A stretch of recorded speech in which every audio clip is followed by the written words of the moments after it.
नमस्कार दोस्तों, स्वागत है आप सभी का फिर से एक बार हमारे इस YouTube चैनल पर।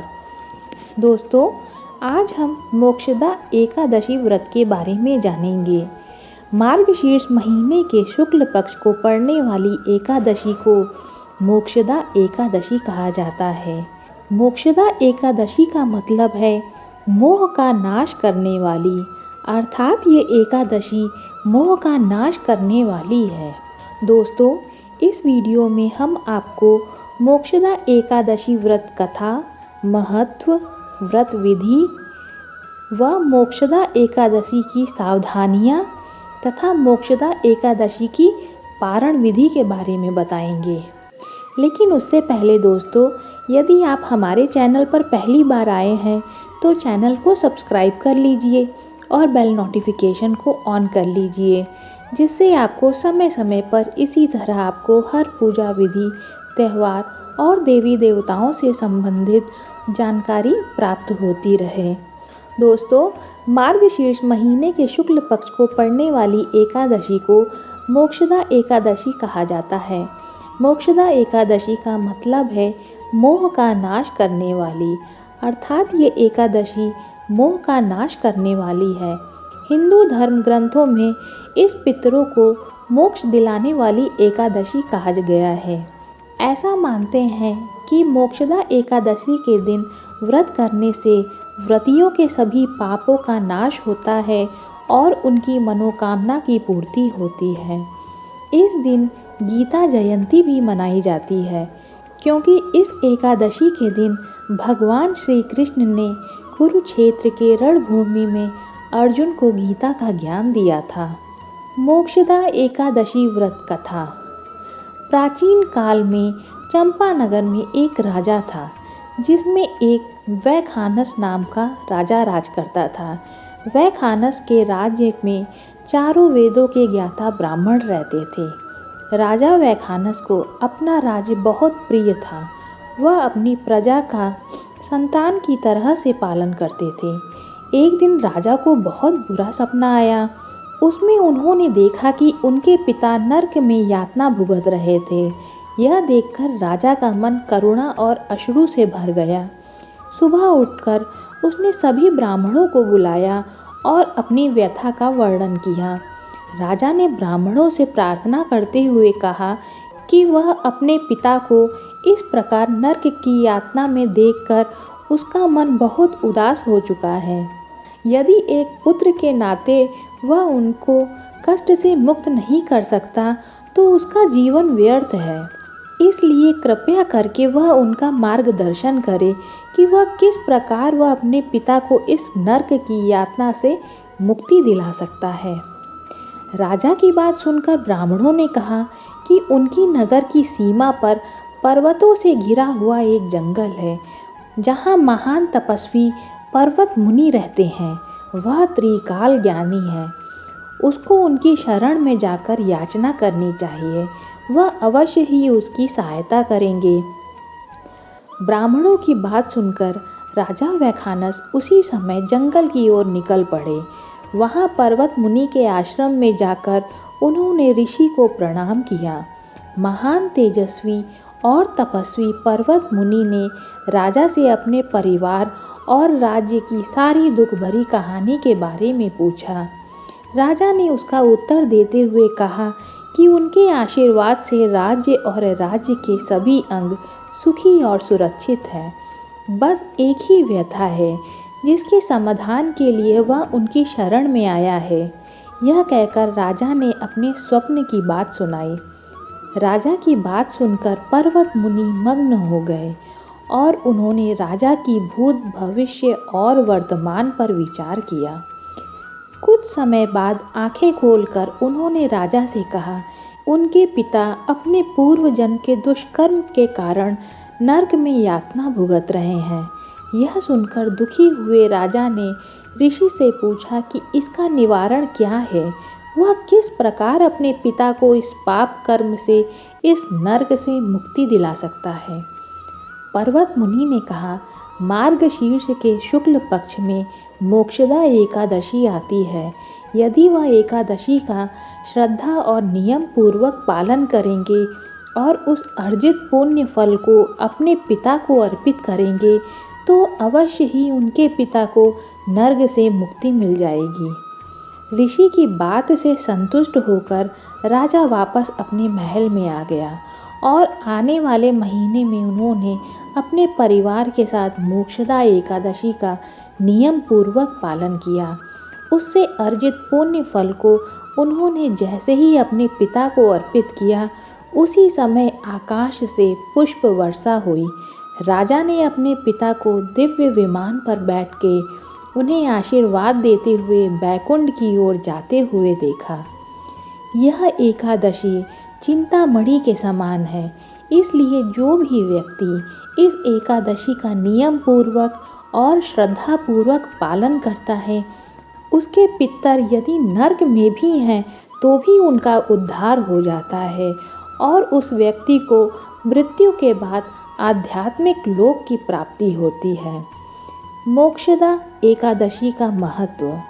धार्मिक मान्यताओं के अनुसार मोक्षदा एकादशी बहुत फलदायी होती है।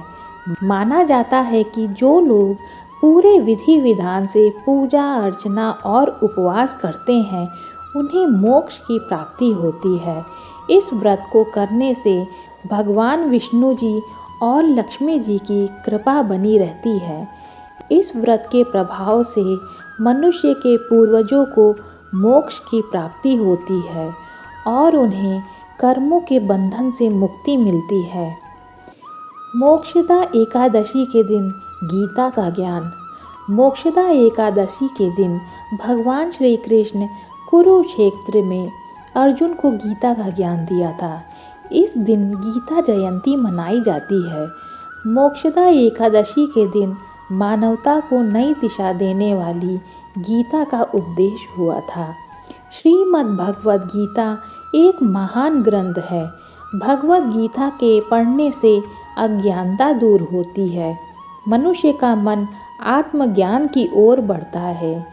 इसके पठन पाठन और श्रवण से जीवन को एक नई प्रेरणा मिलती है। मोक्षदा एकादशी व्रत विधि। मोक्षदा एकादशी के दिन सूर्योदय से पहले उठकर स्नान आदि से निवृत्त होकर व्रत संकल्प लिया जाता है और भगवान श्री दामोदर अर्थात श्री कृष्ण, गुरु वेद व्यास एवं श्रीमद् भगवद गीता का पूजन किया जाता है। पूजा में घी के दिए का प्रयोग और दिए में थोड़ा सा खड़ा धनिया डाला जाता है। तुलसी की मंजरी दामोदर को अर्पित की जाती है। मिष्ठान और फलों का भोग लगाया जाता है। मोक्षदा एकादशी व्रत की कथा सुनी जाती है और रात में जागरण करते हुए भगवान का कीर्तन किया जाता है। इस दिन गीता के 11वां पाठ का अध्याय अवश्य करना चाहिए। चंदन की माला से श्री कृष्ण दामोदराय नमः मंत्र का जाप किया जाता है। मोक्षदा एकादशी के अगले दिन पूजा पाठ करने के बाद गरीबों को दान दक्षिणा दिया जाता है। पूजा पाठ तथा दान दक्षिणा के बाद व्रत खोला जाता है और भोजन ग्रहण किया जाता है। मोक्षदा एकादशी सावधानियाँ। शास्त्रों के अनुसार मोक्षदा एकादशी के दिन किसी भी पेड़ पौधे से फूल व पत्ते नहीं तोड़ें। भगवान विष्णु को अर्पण करने वाला तुलसी पत्ता एक दिन पहले तोड़ ले। एकादशी के दिन चावल का सेवन न करें। मान्यता के अनुसार इस दिन चावल ग्रहण करने से मनुष्य का जन्म रेंगने वाले जीव की योनि में होता है। जौ, मसूर की दाल, बैंगन और सेमफली भी खाने से बचें। इस दिन मांस, मदिरा, प्याज, लहसुन जैसी तामसिक पदार्थों को ग्रहण ना करें। किसी दूसरे व्यक्ति द्वारा दिया गया अन्न ग्रहण ना करें, इससे आपके पुण्य नष्ट होते हैं। मोक्षदा एकादशी के दिन किसी पर गुस्सा या किसी की निंदा नहीं करें। वाद विवाद से दूर रहें। ब्रह्मचर्य का पालन करें। महिलाओं का अपमान किसी भी दिन नहीं करें, अन्यथा जीवन में कई तरह की समस्याओं का सामना करना पड़ता है। मोक्षदा एकादशी की पारण विधि। एकादशी के व्रत को समाप्त करने को पारण कहते हैं। एकादशी व्रत के अगले दिन सूर्योदय के बाद पारण किया जाता है। एकादशी व्रत का पारण द्वादशी तिथि समाप्त होने से पहले करना अति आवश्यक है। यदि द्वादशी तिथि सूर्योदय से पहले समाप्त हो गई हो तो एकादशी व्रत का पारण सूर्योदय के बाद ही होता है। द्वादशी तिथि के भीतर पारण न करना पाप करने के समान होता है। एकादशी व्रत का पारण हरिवासर के दौरान भी नहीं करना चाहिए। जो श्रद्धालु व्रत कर रहे हैं उन्हें व्रत तोड़ने से पहले हरिवासर समाप्त होने की प्रतीक्षा करनी चाहिए। हरिवासर द्वादशी तिथि की पहली 1/4 अवधि है। व्रत तोड़ने के लिए सबसे उपयुक्त समय प्रातः काल होता है। व्रत करने वाले श्रद्धालुओं को मध्याह्न के दौरान व्रत तोड़ने से बचना चाहिए। कुछ कारणों की वजह से अगर कोई प्रातः काल पारण करने में सक्षम नहीं है तो उसे मध्याह्न के बाद पारण करना चाहिए। कभी कभी एकादशी व्रत लगातार 2 दिनों के लिए हो जाता है।